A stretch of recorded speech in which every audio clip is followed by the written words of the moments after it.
असलामुअलैकुम crime update में लियाकत तुसीं वेख रहे हो मेरे यूट्यूब चैनल चकवाल दे विच एक बड़ा अफसोसनाक वाक़या होया है कि आस्ट्रेलिया दे विचों आई हुई फैमिली अपने रिश्तेदारां दे घर दे सामने गड्डी दे विच बैठी हुई आई।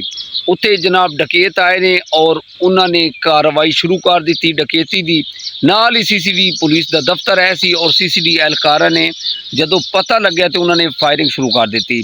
डाकू साइड ते नसे ने और जिहड़ा इस गड्डी दे विच सरबराह है सी अदील उन्हें गड्डी दौड़ाई है। सीसीडी पुलिस ने भरपूर फायरिंग की है। इस गड्डी दे विच कितने बंदे जख्मी हुए ने और कितना एक नुकसान होया है और बाद दे विच डीपीओ साहब ने सीसीडी एहलकारां दे खिलाफ की कार्रवाई की है। इकबाल दे विच जिहड़े दो डकैत आए सन इन्हां दे विचों एक डकैत जिहड़ा है वो सरगोदा बाईपास दे विच सीसीडी पुलिस दे विच मुकाबला होया और वो मुकाबले दे विच हलाक हो गया।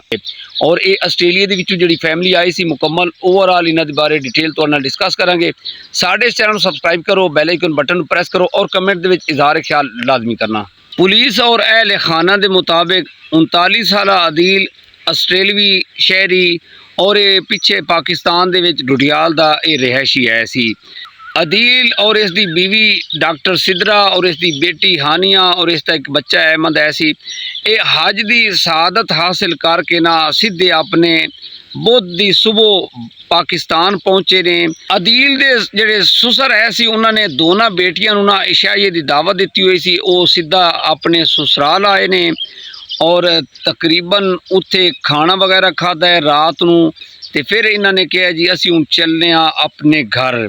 रात नूं 11:40 ते अपने ससुराल लू फारिग हो के मिल के निकले ने और रस्ते दे विच इन्हां दी जिहड़ी अहली है उन्हें जिद की कि इत्थे मेरा एक मामू है इजाज़ उस दे घर चलने उसनूं मिलने फिर अगे चलांगे। पहले उसकी फोन ते गल भी हुई सी कि रस्ते दे विचों असीं तुहाडे लू होंदे चलांगे।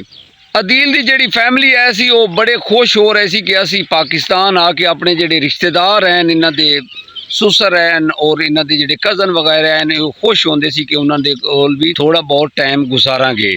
अच्छा ये आ गए ने अपने मामू इजाज़ दे घर दे सामने इन्होंने गड्डी रोकी है।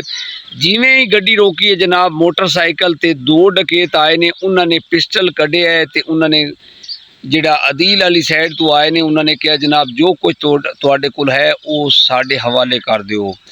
ज़राए दे मुताबिक इसकी अदील की जिहड़ी बच्ची है सी हानिया उस जिहड़े जेवरात है सी वो भी उन्हें दे दिता और उन्होंने कहा जी अपनी बेगम नूं कहो सानू जेवरात नाल ये भी कह रही सी कि अगर चलाकी दिखाई ना तो असा फायर कर देने ने।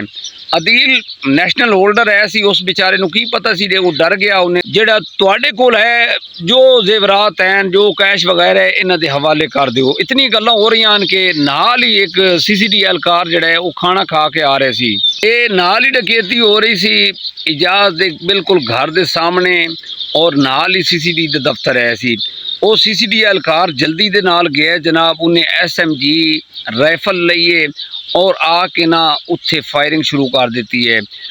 उन्होंने जिहड़े डकैत है सन उन्होंने गड्डी की ओट लाई है ओट ला के ते उन्होंने भी जवाबी फायरिंग की है जनाब।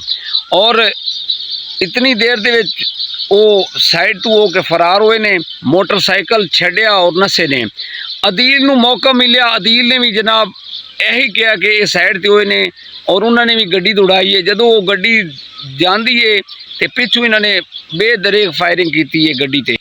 पुलिस अफीसर ने यह दस्सिया है कि जिहड़े सीसीडी एहलकार है सन उन्होंने ये शक पे है कि डकैत जिहड़े ने इस गड्डी दे विच है ने वो लैके फरार हो रहे हैं। उन्होंने पिछू फायरिंग की है। अच्छा वो पिछे हानिया बैठी सी उन्होंने बेटी 9 साला हानिया अहमद वो जख्मी हो गई शदीद। अदील साहब उन्होंने फायर लगे ने वो भी जख्मी हो गए तो उन्होंने जिहड़ा बेटा है सी वो जख्मी हो गया। और खुशकिस्मती दे नाल इन्हां दी जिहड़ी वाइफ है सी डॉक्टर सिद्रा वो महफूज रही। बच्ची नूं फिल फौर उन्होंने हॉस्पिटल शिफ्ट किया। बच्ची जख्मां दी ताब ना लांदे हुए उसकी हलाकत वाक़ई हो गई। बाकी अदील और इसका जिहड़ा है सी बेटा वो भी जख्मी है सन।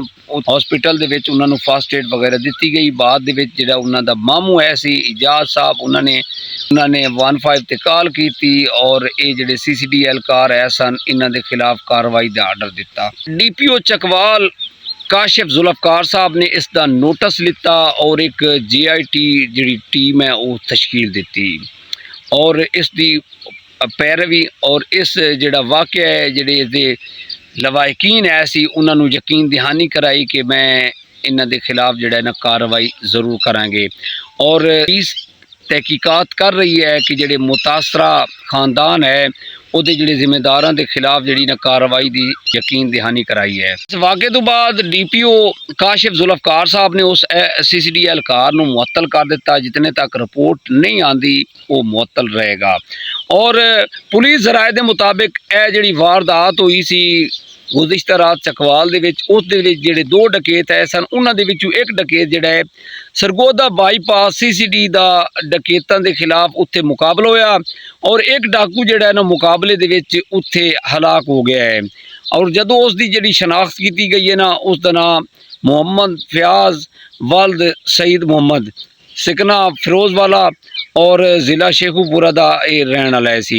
और पुलिस ज़राए के मुताबिक मुलजिम पंजाब के मुख्तलिफ ज़िलों के जनाब डकैती राहज़नी चोरी और पुलिस एहलकारां दे उत्ते फायरिंग करन दे संगीन मुकदमे दे विच ये मतलूब आ CCD पुलिस नूं। जी दोस्तों, एक डकैत है वो मुकाबले दे विच फुल फराई हो गया और दूसरा डकैत भी इंशाअल्लाह अनकरीब नरगे दे विच आ जाएगा। लेकिन अफसोस ये है कि जिहड़ी ये फैमिली है वो मुतासर हुई है, उन्होंने जिहड़ी छोटी बच्ची है वो जान तो गई और जिहड़े बाकी दे नाल अदील और उसका बच्चा जिहड़ा वो जख्मी है। अजे हुण देखने आ कि जिहड़ी इस CCD एहलकार के खिलाफ की कार्रवाई होंदी है। राय के मुताबिक डर के अदील साहब ने जिस तरह गड्डी दौड़ाई है और CCD एहलकारां नूं इसी तरह पता चलिया है कि उन्होंने जिस तरीके दे नाल गड्डी दौड़ाई है ना CCD एहलकारां नूं पता लगा कि वो ਇਹੋ डकैत है। लेकिन डकैत ਜਿਹੜੇ ਹੈ ਸਨ मोटरसाइकिल छोड़ के फरार हो गया सन ਤੇ CCD एहलकारां ਨੂੰ पता चलिया कि वो किते गड्डी ਦੇ ਵਿੱਚ ਹੀ हैं और उन्होंने गन पॉइंट ਤੇ गड्डी दौड़ाने की कोशिश की है। दोस्तों इस तरह का ਜਿਹੜਾ वाक़या है ना ये वाकई पेचीदगी वाला वाक़या है, अफसोसनाक वाक़या है। ਇਹਦੇ ਵਿੱਚ देखा जाए तो डाकू लुट के लैके चले गए। जी दोस्तों, ਇੱਥੇ ਅਸੀਂ ਜਿਹੜਾ फैसला JIT करेगी वही पता चलेगा कि ਇਹਦੇ ਵਿੱਚ कसूरवार कौन है। कमेंट दे विच इज़हार ख्याल लाजमी करना और अपना ढेर सारा ख्याल रखना। जी दोस्तों, हालात इस तरह दे हैं कि रात नूं बंदा निकले ना कम अज़ कम ख्याल ना निकले।